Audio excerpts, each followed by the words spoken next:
Vinde a mim todos os que estáis cansados e oprimidos, e eu vos aliviarei.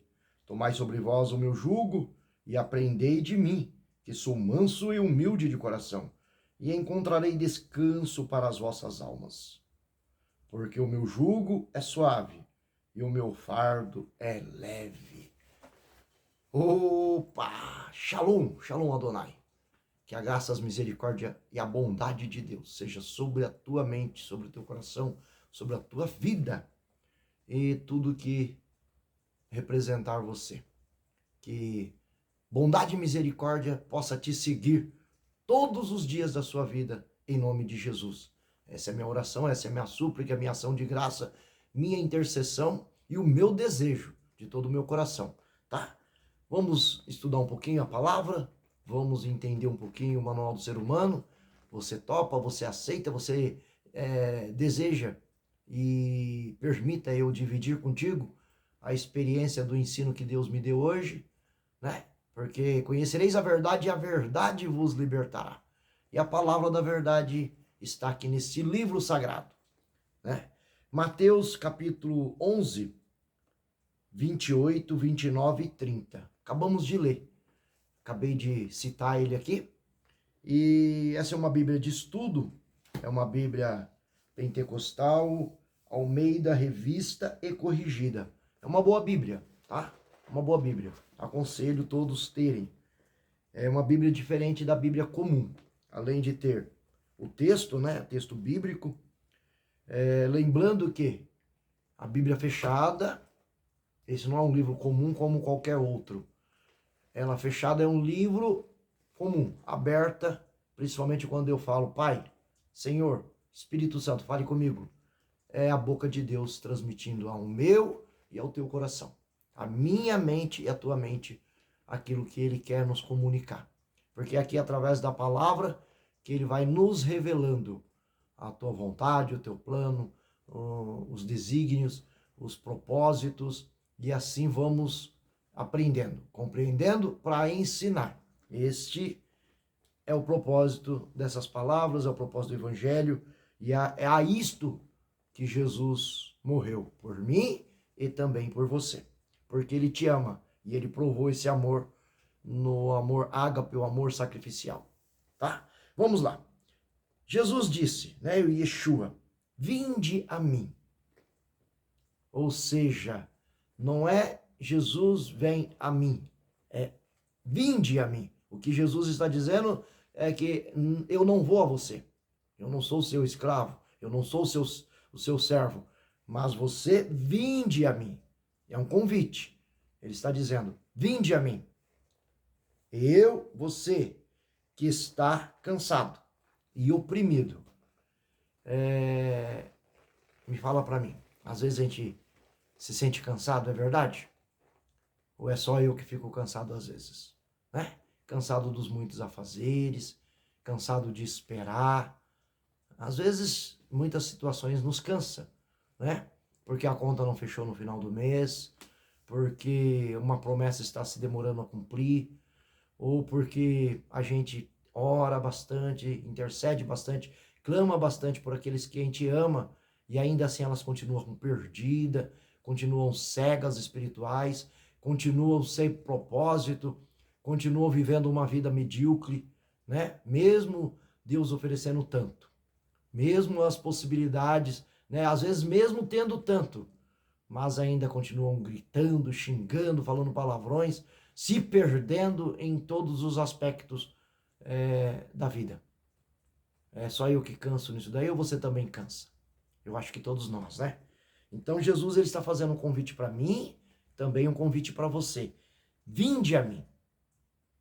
Né? Você está cansado, você está oprimido, ou seja, as dificuldades, os dia a dia, as lutas, as batalhas têm te oprimido?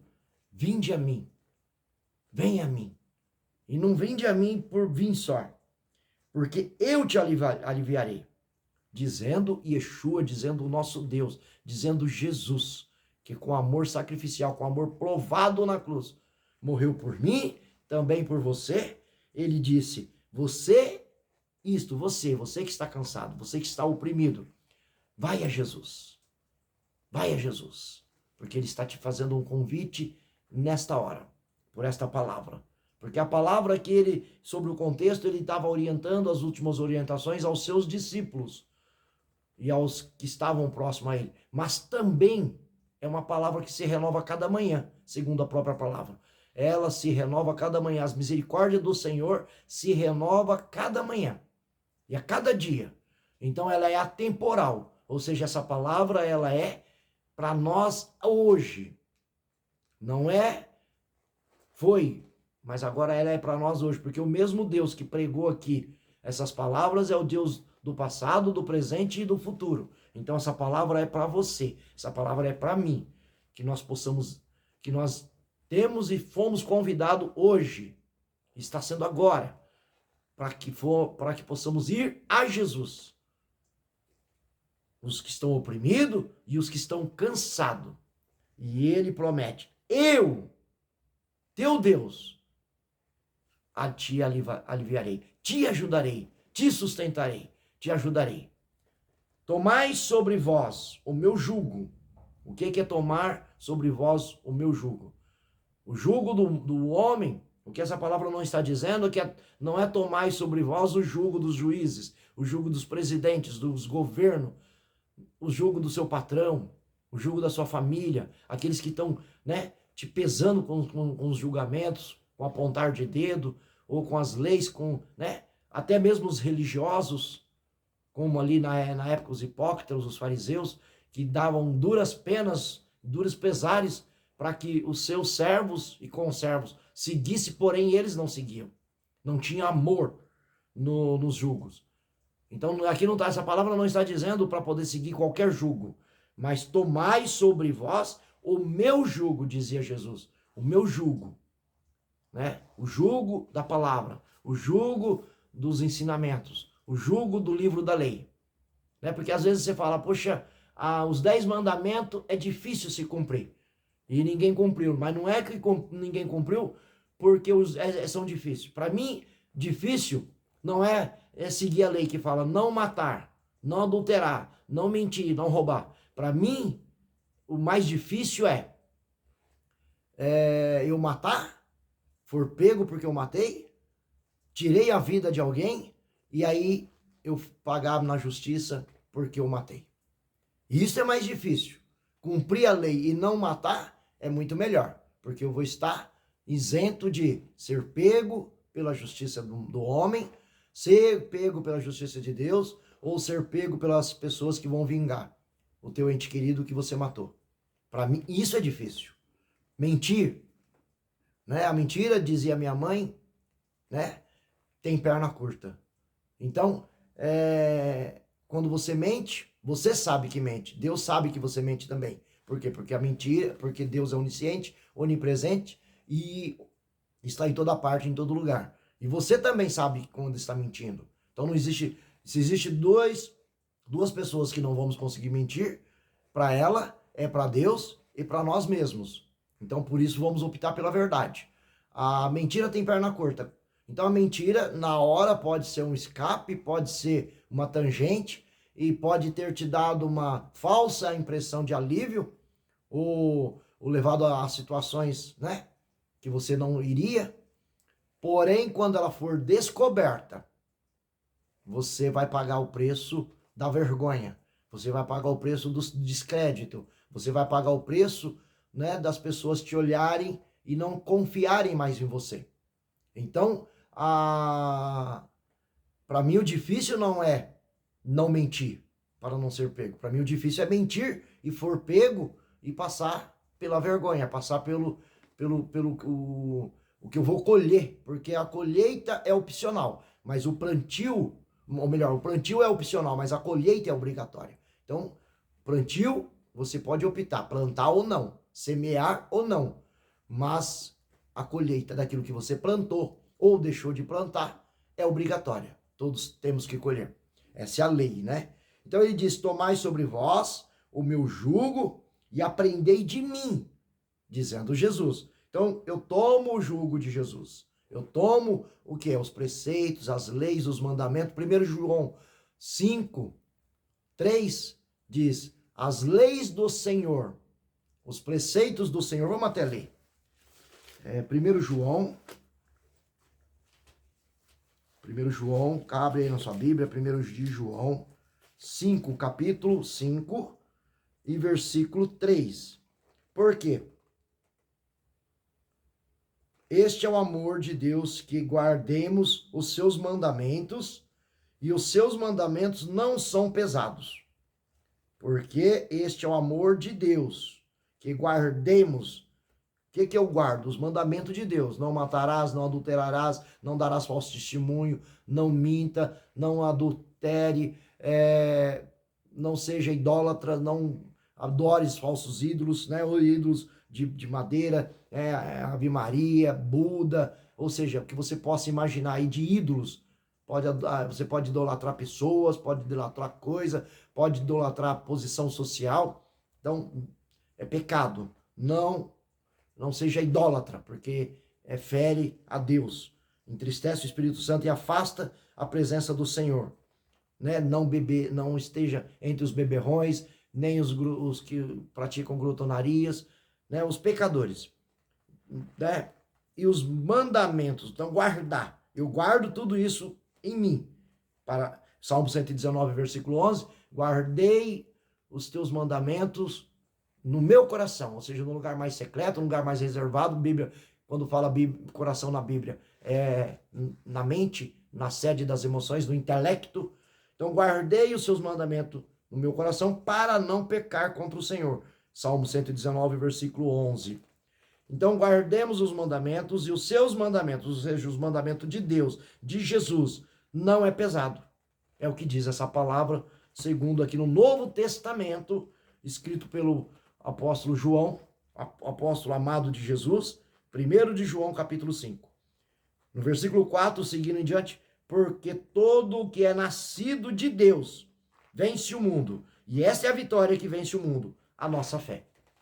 Se você é nascida de Deus, se você é nascido de Deus, você pratica a palavra. Você pratica o amor. E você pratica a fé. Porque é o que diz esse versículo 4. Porque o que é nascido de Deus vence o mundo. E essa é a vitória que vence o mundo, a tua fé. Né? É bom a gente falar e é bom a gente ler, para saber que realmente é o que está escrito. Porque assim a gente não pratica a heresia, pregar aquilo que não está escrito. E a Bíblia de Estudo, ela ajuda bastante a gente nisso. Então a gente guarda esses mandamentos.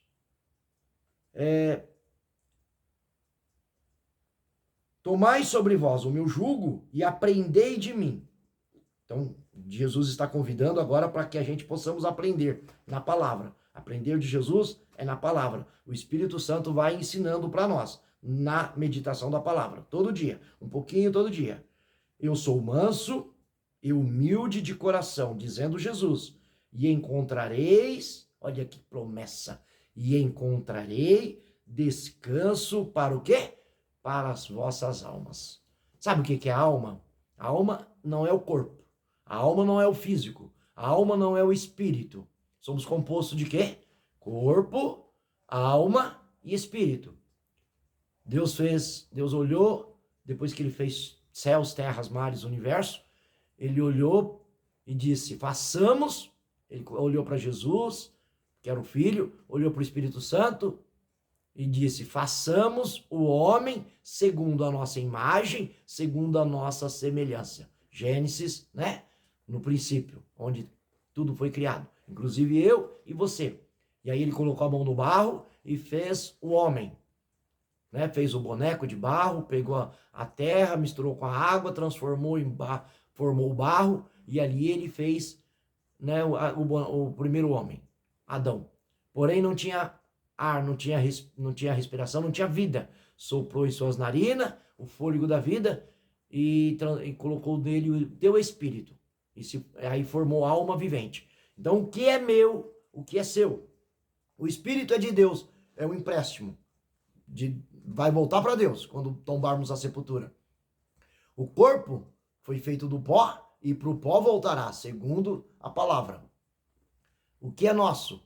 A alma, a sede das emoções. Única coisa que nos pertence a mim, pertence a você, tua alma. E ela tem dois destinos, inferno ou céu. Tem dois destinos. Não tem outro lugar para ela ir. E aqui encontrarei descanso para quem? Para a vossa alma. Sede das emoções. Quando você fica ansioso, é a sua alma que está perturbada.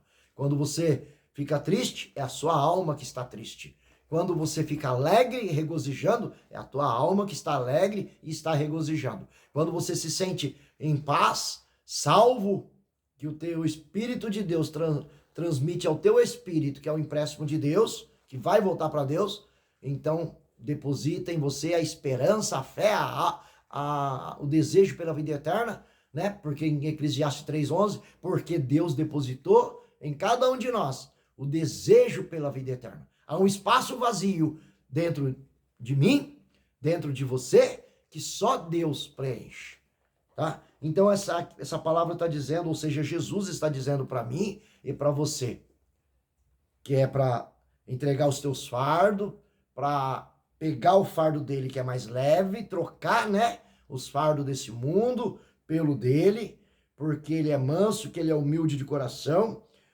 O jugo, ou seja, a justiça, não é a justiça do mundo, é a justiça de Deus. Qual que é a justiça de Deus? Amai a Deus sobre todas as coisas, sobre todos o teu entendimento, com todas as tuas forças, e ao próximo como a ti mesmo. E assim, quando você ama a Deus sobre todas as coisas, você vai errar menos. Por quê? Porque quando você for errar, você fala, não, esse erro vai me entristecer o Espírito Santo, que é o Deus que habita em mim, esse erro vai afastar a presença de Deus. Então eu não erro, por quê? Tem um Deus me olhando. Eu não peco, por quê? Porque tem um Deus me olhando e que se sacrificou e que comprou eu de volta para Deus a preço de sangue. Então, por que que os mandamentos do Senhor, as leis do Senhor se tornam leves? Por quê? Porque eu amo ao meu Senhor e eu sirvo a Ele e eu sigo os comandos diários que Ele me dá. Então eu ando uma vida de santidade, apartando da aparência do mal e da aparência do mal. Claro que você não vai conseguir isso do dia para a noite. É uma escalonagem, é um processo. Dia a dia, vamos crescendo nesse lugar em Deus. E aí ele diz aqui para mim e para você, e encontrarei, no versículo 29, descanso para a vossa alma. Que maravilha. Já pensou? Então, quando você olha para um cristão que verdadeiramente é convertido, verdadeiramente nasceu de novo, como diz em 1 de João 5, 3 e 4, nascidos de Deus, não da vontade da carne, não da vontade do homem, nem da mulher, mas de Deus, se arrependeu dos seus pecados, confessou Jesus como o único e suficiente Salvador, entregou tua vida para Jesus, vive a partir de então novidade de vida, né? Novidade de vida, ou seja, não vive mais aquele velho homem, não vive mais aquela velha mulher que era levado a ventos de doutrina, era levado a vamos ali beber, vamos ali farrear. Não, ele não vive mais nessa vida. Agora ele vive uma vida dedicada a Deus, pensando nas coisas do alto, pensando nas coisas do céu e desejando estar com o Senhor, desejando servir ao Senhor, né? Então Deus vai transformando esse homem, vai transformando essa mulher em uma nova criatura, mudando o seu caráter, mudando a sua identidade, cidadão do céu, né? Não sois mais deste mundo, mas de Cristo, ainda que habitem aqui, ainda que você vai para o seu trabalho, ainda que você vai nas conduções, ainda que você se relaciona mesmo com aqueles que não são cristãos, mas você está sempre intercedendo para que eles também alcancem a graça, assim como você foi alcançado, para que eles alcancem a salvação, para que eles também confessem, que eles também se arrependam e que eles sejam transformados pela graça e pelo amor de Jesus, pela palavra. Então, você está sempre tendo, você é sempre um abraço que acolhe, você é sempre uma mão, um aperto de mão, você é sempre alguém que está sempre dando uma palavra de conforto, de alegria e tentando ajudar ao seu redor. Está sempre louvando ao Senhor, né? Tem o comportamento cristão. Não é cascas, não é aparência. É uma vida transformada, em que as pessoas olhem para você e entendam e vejam Cristo, e vejam a transformação. Esse é o propósito do Evangelho. né? Quando João Batista veio anunciando, arrependei-vos dos vossos pecados, creia em Deus. Jesus fez a mesma coisa. E esse é o evangelho. No versículo 30, porque o meu jugo é suave e o meu fardo é leve. Então, por que o jugo de Jesus é suave e o fardo dele é leve? Porque eis que eu vou para o Pai, em João, e o Pai em meu nome enviará o Consolador, para que vos ensine todas as coisas. E assim, a graça capacitadora, o Espírito Santo, trazendo o fruto do amor, da paz, da longanimidade, da fé, da temperança, do domínio próprio, vai criando em nós capacidades para servi-lo nessa terra. Então, por que o jugo dele é suave? Porque não vamos estar sozinhos. A partir que aceitamos Jesus, o Deus Pai, o Deus Filho, o Deus Espírito Santo, vem habitar em nós segundo a palavra. E essa habitação nos dá uma força natural, sobrenatural, sobremaneira, para que possamos vencer todas as lutas e aflições, né? Por isso que o jugo dele é suave, porque não vamos estar mais sozinhos. Então, quando vem as dificuldades, quando as tentações aparecem, quando as lutas aparecem, nós o que fizemos? Nos prostramos diante do Senhor, Senhor Jesus, nosso Deus e nosso Pai, em nome de Jesus, pelo teu Espírito, dai-nos força, dai-nos poder. E nós profetizamos que o Senhor venha ao nosso socorro. Que o Senhor, Salmo 121, diz, elevo meus olhos para os montes, de onde me virá o socorro? E ele mesmo imediatamente responde, o meu socorro vem do Senhor que fez os céus, a terra, os mares e o universo. E ele está vindo em meu socorro e vai me ajudar. Então essa fé, essa certeza, e de fato, é o que acontece. Né? Se você é um cristão já experiente, sabe que é exatamente isto. O Estevão, quando apedrejaram ele, né, ele foi perseguido e foi apedrejado por evangelizar, por pregar a palavra, por pregar o evangelho. Por inveja, né, os religiosos apedrejaram Estevão, mataram ele apedrejado. Porém, o Espírito Santo deu o conforto, deu a capacidade de ele morrendo, ele disse, não contabiliza, ó Deus, em nome de Jesus, o pecado dessas pessoas que estão me apedrejando. Né? Então, e ali ele olhou e viu os céus abertos. Então ele não estava sentindo a dor da morte, não estava sentindo as pedrejadas, mas estavam apenas terminando o processo aqui nessa vida e indo para os braços do Pai. Essa é a fé que vence todas as lutas, inclusive a maior das lutas finais que temos que vencer, que é a morte. Porque quando servimos ao Senhor, quando temos a dupla cidadania, passamos da morte para a vida. Nós não temos mais como morrer, porque nós morremos cada dia para o mundo, para o pecado, para a quebra de princípio, para viver uma novidade de vida com o nosso Senhor. E assim, eu desejo que você entregue os seus fardos ao Senhor e que aceite o jugo dele e que aprenda com ele. E assim, ache descanso para a sua alma, porque esse é o propósito do nosso Deus, por Cristo Jesus. Amém.